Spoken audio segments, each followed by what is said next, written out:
So, good morning, everyone. I'm going to kick off today talking about double dating.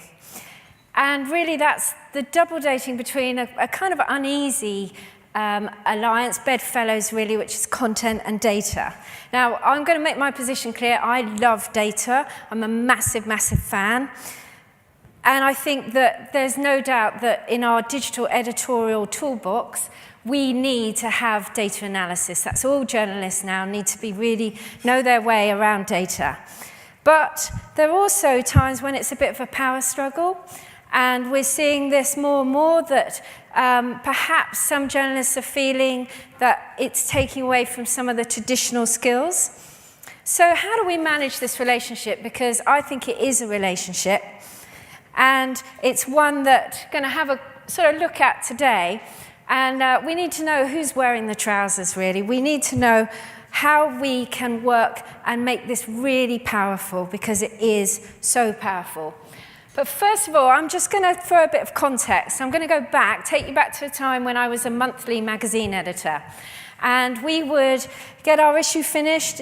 When it got to the shops, when it was actually on newsstand, we'd already pretty much finished our issue before that. Or the issue coming out after that, and we're already planned and commissioned and probably mostly written the issue after that. I would get a weekly number, and that number was the estimated circulation of the magazine. And that would be 2 weeks after it's gone on sale. So I'm looking at a single number that reflects something that we did 3 months ago. And by the time it goes off sale and I can get a more accurate figure, that's kind of 4 months away. And that's what we had to do. We would occasionally get reader research, but it was timely, it's costly, and it's very, very slow. So then, along comes data, and along comes digital, which gives us data. And it's like, wow, I am smitten. I'm there with the numbers. I just love it. It's incredible what information we can get and how we can use these this is just a tiny smidgen of some of the stuff that we can get. And how can you not want to do that and to really improve the content that we're writing? It's instant. It's fairly affordable as well. I just love tools. If someone dangles an analytics tool at me, I'm kind of jumping in, and I have my favorites, but I'll try everything, and I use different ones for different reasons and learn so much. In our field, by this stage, I'm editor of Made for Mums, and we're looking at parents. And one of the things that we saw was that mums moved to their digital focus. Their whole digital life was on their mobile really early. And we were responsive about 3 years ago. We could just see. And that just gave us immediately an insight, because it meant we needed to change the way that we were producing content. And so as journalists, we're doing words, but we're not just doing words in the digital world. We're doing actual kind of layout. It became about how are people reading our content. And of course, what we've watched as everyone's gone onto their phone, we've lost the kind of pagination, and it's all about scrolling down. And I just think it's fascinating, because one of the things I've learned from the data is we can watch how people scroll down and where they linger and where we can get their attention. And how one of the things we did was, when we were able to add more pictures into our articles, we could see how people literally, we could make them pause, and we can make them bring them back in, engage them again. And we had terrific success with that. And to me, that's about an old editorial skill that I had, which was about pace. That was the pace of putting together a magazine. How do you get people turning through? This was actually about how you get people reading down linearly. But that's numbers. We could see where people were clicking, but there wasn't anything to click. Hey, fantastic, that's nice low-hanging fruit, take that one. Let's put something that they can actually click on. Or why are they clicking there? Makes no sense. One of the things I thought was really interesting, we could see how many people were, rather than reading with their mobile upright, they were actually turning at landscape. That's fascinating to me. So what do we do? What do we have to do in terms of our content production to actually make sure that we're really engaging in that way? And that's brilliant, and that's a huge amount of information, and it really helps, you know, where to put video. Do you put it at the top? Are they going to watch it at the top, or do we put it further down? But it doesn't tell us how they're feeling. And the one thing in parenting is that it's all about emotions. It's all about how you're feeling, whether you're feeling sad, joyful, ecstatic, sort of degrees. It's so not black and white. It's so many emotions. And we've got to, if we're going to compete in a very crowded, in a very competitive market, we've really got to understand how our users and how our audience are feeling. And that helps us create the right kind of content. So one of our things on Made for Mums is that we create content that makes people feel something. That's kind of one of my editorial ethos, really, that you have an emotional reaction. And I don't know if people saw, there was a picture that went globally viral, little baby, some babies are born with lots of hair, the mum blow dries the hair, sticks up, amazing picture, went round the world. We run it because we know actually our mums are going to have a certain reaction to that picture, and we knew that they would love it, probably relate to it in a different way than people who don't have children, and it's just a funny picture. This we knew would make them want to go and either take pictures of their babies or get their pictures out, put them on Facebook. This was just one of our readers. And that picture, just for me, that's kind of, I imagine everyone here has some kind of reaction to that picture. It's just lovely. And that's what we've got to do. Now, this whole connecting emotionally with your audience, that seems to be a real buzzword. And I was fascinated to hear John from Lab Bible was saying that they're developing an algorithm, or have got an algorithm, that is measuring emotion. And what it does, it looks at all the comments that go on their Facebook posts. And through that, and I assume, I haven't had the chance to ask him, but I assume it's looking at word usage and how words are used. But it's actually kind of measuring emotion, which I think is fascinating. I would say what we do is nuance. As journalists, as editorial, as content creators, we're about nuance. We get it. And I don't know. I'm sure there will come a time when algorithms and AI can do nuance, but I'm not sure it's there yet. This is interesting. This was a comment that Lorraine Candy, who's a very fine editor who's moving from LUK across to the Sunday Times, and she was talking about a month ago. And she asserted that editors are walking algorithms, very much from this idea that as editors, we really know our audience. We live and breathe them. So we are actually doing it already. I would say that it's about combining the two, as we know, but it's about getting the balance right, because it is a balance. You can't live on one side or live on the other. We've got to work together, but it's not always comfortable. And so in terms of Made for Mums, how we do it, we kind of have 4 rules. We have 4 ways things that we think about. And the first one is that data is so much more than just numbers. And I'm a numbers person. I've discovered I love maths. And when my kids get their maths homework out, I get a bit excited, which is a bit strange. But data is research. It's those traditional journalism skills. So it's listening, it's talking, it's asking questions. And they're things that you can't necessarily show in graphs, but they are so valid. And we had an example on Made for Mums where we did a campaign called Wait to We. And this came from our forums. This came from us noticing in our forums, observing our forums, which is just the best source of stories. I can't tell you how lucky I am that we literally have a pool of fantastic stories in our forums. But there are a lot of women who were posting up pictures of their pregnancy tests, and they were very anxious to see. For those uninitiated, you kind of want the 2 lines on most of the pregnancy tests. You don't want it just to have 1 line. And they were posting up these pictures saying, can you see the 2nd line? I think it's there. Can anyone else see it? But it was just filled with all this upset and anxiety. And actually what we discovered were people were taking these tests over and over again. And sometimes they were coming out positive, sometimes they were coming out negative. And the whole thing was incredibly stressful. And what it was now we have the technology that we can do pregnancy tests very, very early on, much earlier than we used to be. But actually, they're not so accurate if you use them earlier enough, and then they're not the 99% accuracy that it guarantees on the box, because actually there's a little asterisk that if you take it early, it's not so accurate.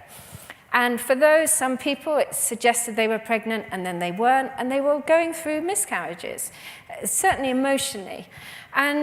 But it was anecdotal, and so it could be self-selecting. There were lots of people writing about this stuff we may have been encouraging. So we did a big survey, and we came out and we got some interesting numbers. 95% actually want accuracy, but 53% were using tests when they weren't that accurate. And what we did from there, that was we got an amazing emotional response. So we built out more content around that. And we didn't just look at intent. Why do people want to come here? Why are they going to read this article? We actually wanted to understand how they would feel when they were reading that article. Do they want reassurance? Do they want an instant expert answer? Do they actually want to feel, oh my God, that's okay, because it's not just me? And that's, again, something that we do in Made for Mums. Before we write, we have a think about how is that person going to feel when they're landing on our page, so that we really get to them. So, and for us, the result is that it does really well. It's a huge area on our site in terms of traffic. And what's great for us is that quite often it's the beginning of a journey for a lot of people. So we're kind of getting them emotionally involved at an early stage. So number 2 is that don't just blindly follow the data. And I guess it's a bit of a passion of mine that I go to conferences and I go to workshops, and people are so excited about the numbers. And obviously, as editors, we all need to get as much traffic, but quality traffic as we can. So there's a lot of chasing numbers and a lot of chasing data. And if we get into this cycle of just giving people more of what they want, we're going to just narrow, and that's not journalism, that's not content creation. We're about challenging preconceptions. I went to a workshop which was around user interface and the future of user interface with AI. So Alexa and Siri and Google's Assistant. Now this is going to be on your phone. Apparently, they had a scenario where your phone you'll be walking down the street and it will go, hey, there's a Chinese around the corner. We know you love Chinese. Oh, don't fancy Chinese? No. Okay, oh, we know you like Indian. So why don't you go? There's an Indian just around the corner. And on and on. And what it's doing, it's just learning about you. But it's just repeating back what you do. And I sort of sat in this room full of UXers, really, and UIs. And I just thought, can I put my hand up here? Because this is about random. We need to bring stuff. We need to bring more than just the numbers tell us. We have to humanize the numbers and bring the random.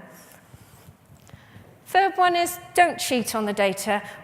Now we know data by having the right data, we can win arguments and we can get resource.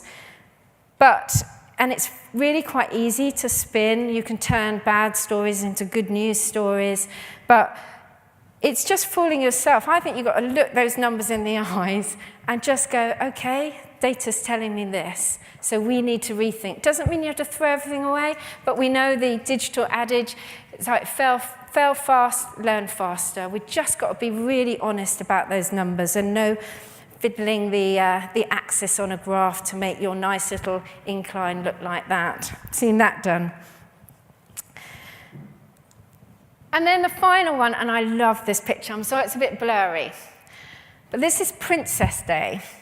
And these girls are in the room, and they're princesses. And one of the princesses is a hot dog. And I just love, because when you're the hot dog, you have to be the hot dog. You have to be yourself. So don't let the numbers kind of swallow you up. Know who you are, know what your purpose is, either as a brand or as a title. And we know you've got to chase those trending stories, but do it through your own editorial lens. That's the way that we've managed to really work with both. And as I say, I am like the #1 fan of data. I really am. I think it's the most incredible tool as a journalist that I've been given access to. But we have to use it wisely. We have to learn more. We have to remember that people are behind that data. That data is numbers, and we have to humanize that. That's what we do. We interpret. We bring our own understanding so we can learn more about our audience. We can learn so much about our audience, but we also bring those traditional skills. We bring our gut and our head and our heart, and we are great at that as content creators. And that's going to make us better journalists, better editors, and better publishers. Thank you. Susie, just one obvious question. First of all, I love your Wait to We campaign. I mean, that is totally spot on. I know I'm not a woman, but I can see that ringing many bells. But you said you want to challenge people. You don't want to just give them more of the same. But is there sometimes, to use one of your words, you're a bit smitten by cute baby pictures? Yep, absolutely. So what you've got to do is just work out.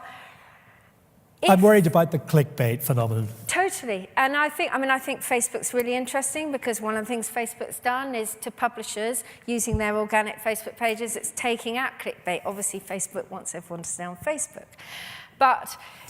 Or pay if we're going to use Facebook. But I think it's about variety. So I'm not in any way suggesting we have to, we're businesses, we have to think about the numbers, we have to get the traffic, we have to get the advertisers there if we're an advertiser-funded model. If we're doing through affiliates, we've got to get it. But it's about engagement, and I think engagement comes from authenticity, and I think authenticity comes from the people. And I think we'll have discussions about bots and the rise of bots in journalism, which I think is fascinating. But it's, how interesting that some of those really traditional skills are just as vital today, but just in a different way. You also said that editors should be walking algorithms, or would like to fancy themselves as walking algorithms. But what strikes this recidivist hack is when they run the most viewed online, the stories are completely different from what journalists choose to put on the front page. Who is right, and can the twain ever meet? I think that comes down to knowing who you are. So we know that the Daily Mail is very different in paper than it is online. In fact, most of our newspapers they're the same beast, they're the same creature, but they have a different persona. And I think you have to understand what you are, and as long as you're true to that, if you are more clickbaity, well, that's fine. But, don't try and do that. Don't put someone else's dress on. Don't put the princess dress on if you're the hot dog. We want to be the hot dog. Good. Beautifully summed up. Thank you very much indeed.